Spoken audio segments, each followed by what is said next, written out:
Alright, this is a weekly reading for Scorpio.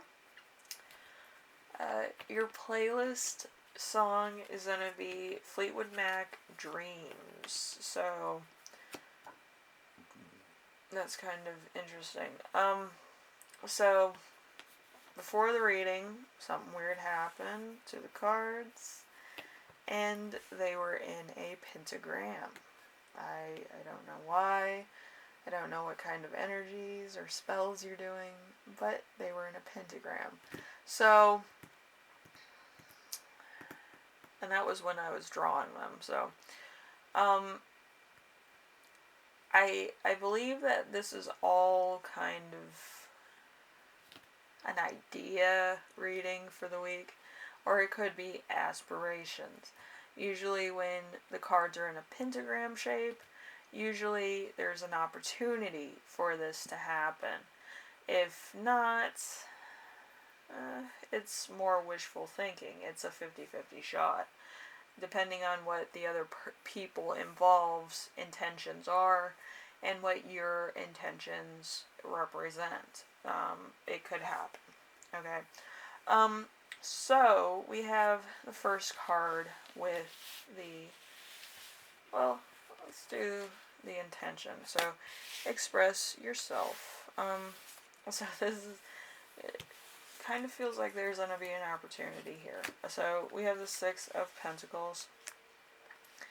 The Six of Pentacles, for a first card, you right now. So, help being given, people offering their assistance, others around you being charitable, gifts, presents, sharing, clarity, and generosity. So there might be some people offering assistance, either with money, food, job opportunities, or collaborations.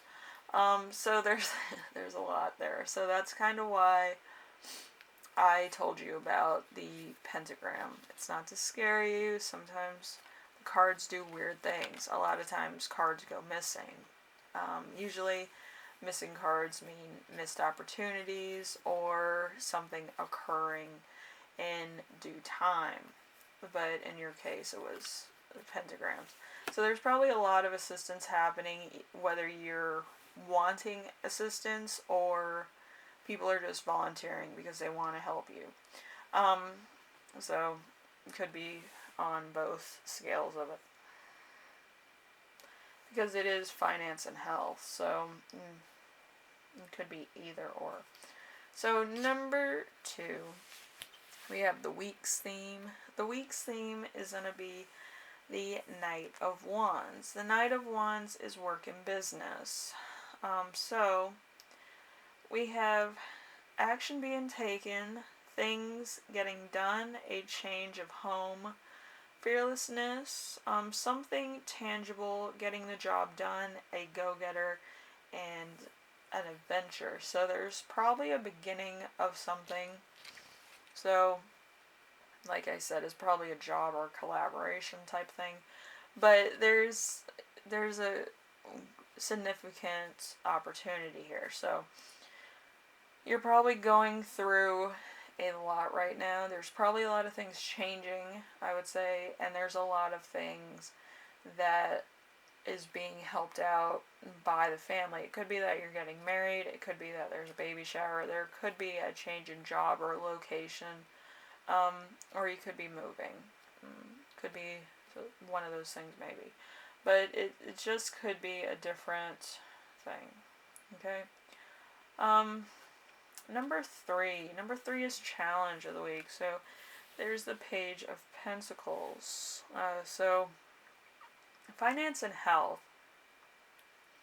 Ability to grow, potential, ambition, thriftiness, desire, practicality, diligence can develop into something better. So, so there's a point of it being kind of up in the air right now. It hasn't really, the chips haven't fallen yet, so it's all up in the air. It's what you make of it, and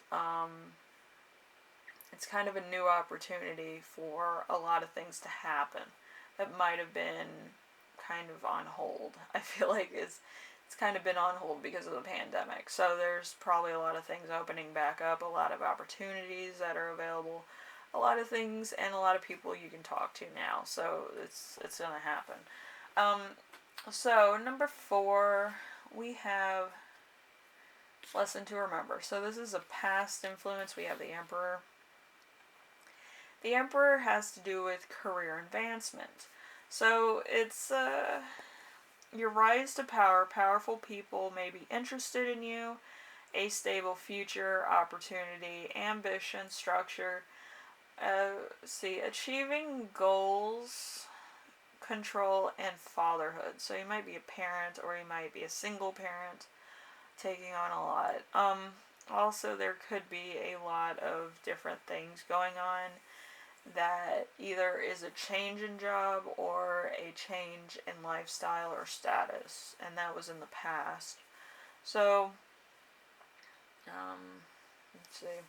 I feel like the past year has just been crazy. It's like everything was put on hold. A lot of people weren't working. A lot of people weren't doing anything.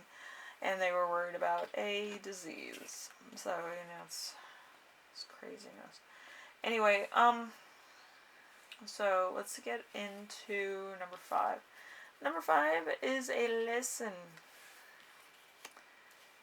We have the Empress. We have both of them. So it's kind of like a message to probably the higher ups. So financially abundance, fertility, pregnancy, birth, parenthood, results, nature, reassurance, supportive females, amazing results, and motherhood. I feel like you might be pregnant, or you might be starting a new business or a new job. You might also be getting into something you always wanted to do. Usually the Empress kind of makes things happen that usually wouldn't happen, or the odds were so slim, So it's all about timing, okay? Then we have number 6, which is the gift you will give yourself, which is the 7 of Pentacles in reverse. So, finances and health in reverse. Having to wait a long time, lack of rewards, not seeing returns overnight, work without results, distraction requires more patience than most people have. So, if you're an influencer and you just started out, it could take a while for you to get to be monetized, or to get to a point where you make content people actually want to watch. Because when I started, it was only like 3 people that watched my stuff, and then it got to the point where people were like, "You do readings?" I'm like, "Yeah, I do readings," but it's like... And then you start getting more people. But you have to have interesting enough content where people are like, "Yeah, I want to watch this again." Like, are you kidding me? A lot of the stuff that they talked about, or a lot of stuff that they said is true, or it's interesting, or, something to that effect, If you're, just doing day-to-day activities, you're going to kind of be part of different jobs, or kind of a opportunity-based situation, kind of collaborations, influence stuff, or I feel like it's a charity. There's large charity written on my paper that I channeled, so you might actually be starting a non-profit organization.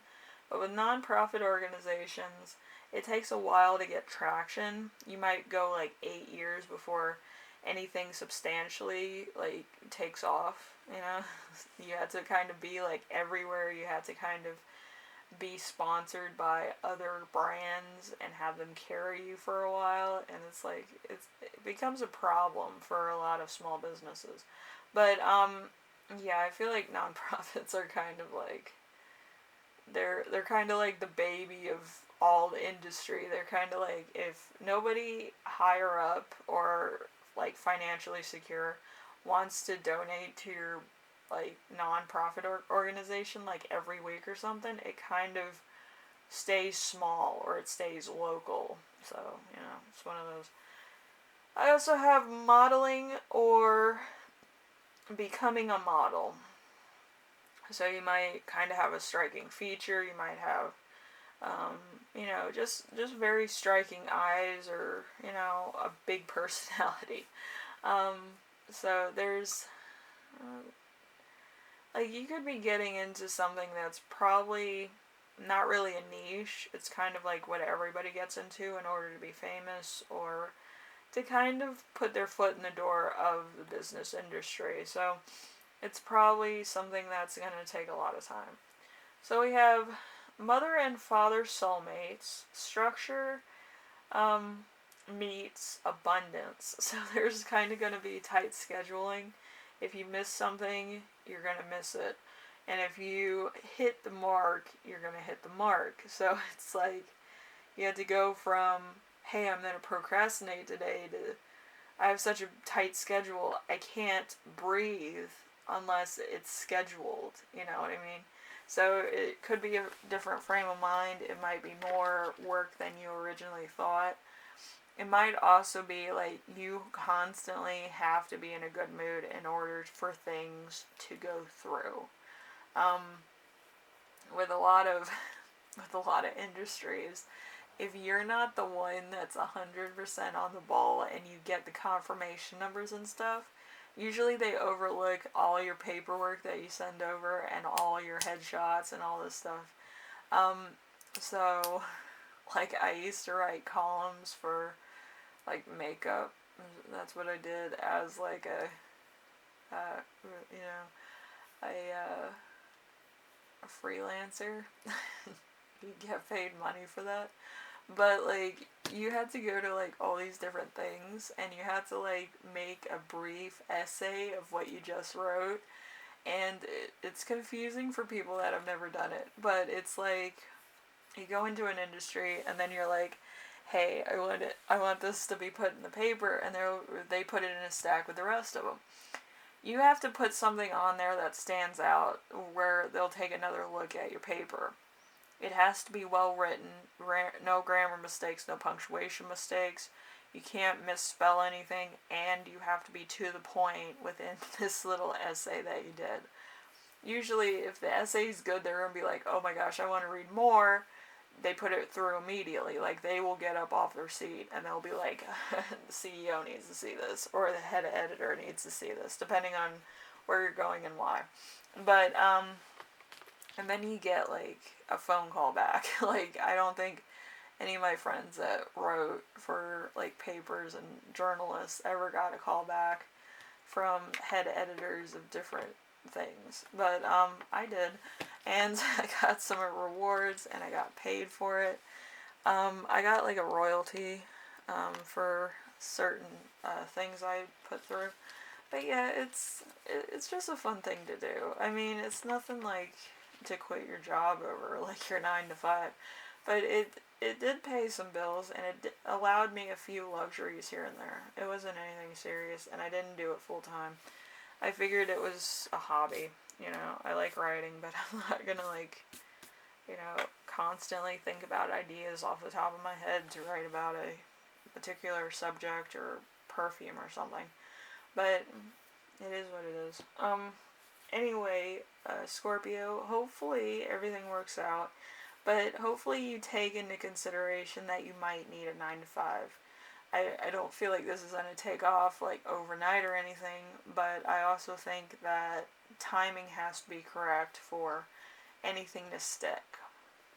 And this is me being realistic. It's not me being, like, a hater. Oh, when I'm famous, blah, blah, blah.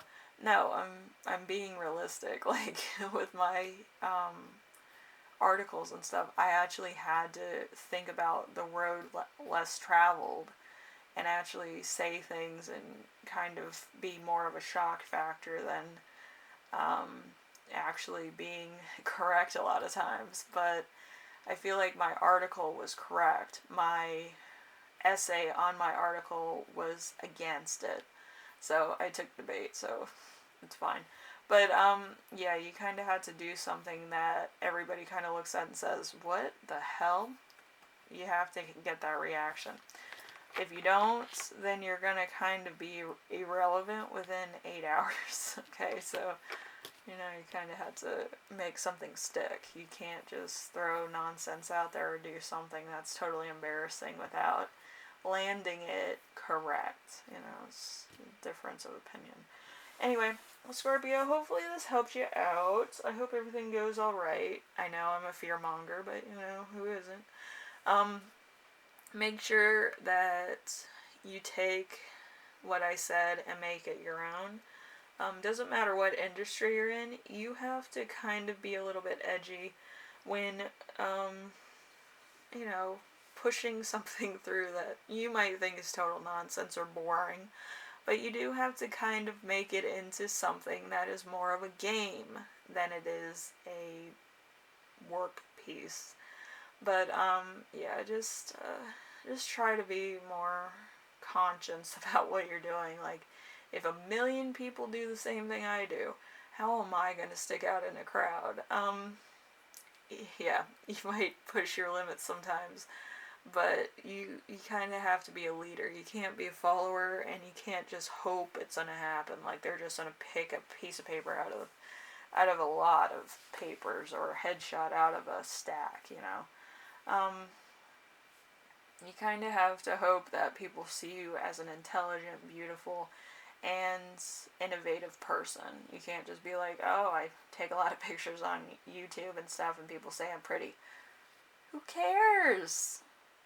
Say that you're intelligent, edgy, innovative, you invented the fucking wheel, like, that type of stuff. You can't just be mainstream like, oh, I'm a gopher, I can do work. Who cares? Anyway, I'll see you later.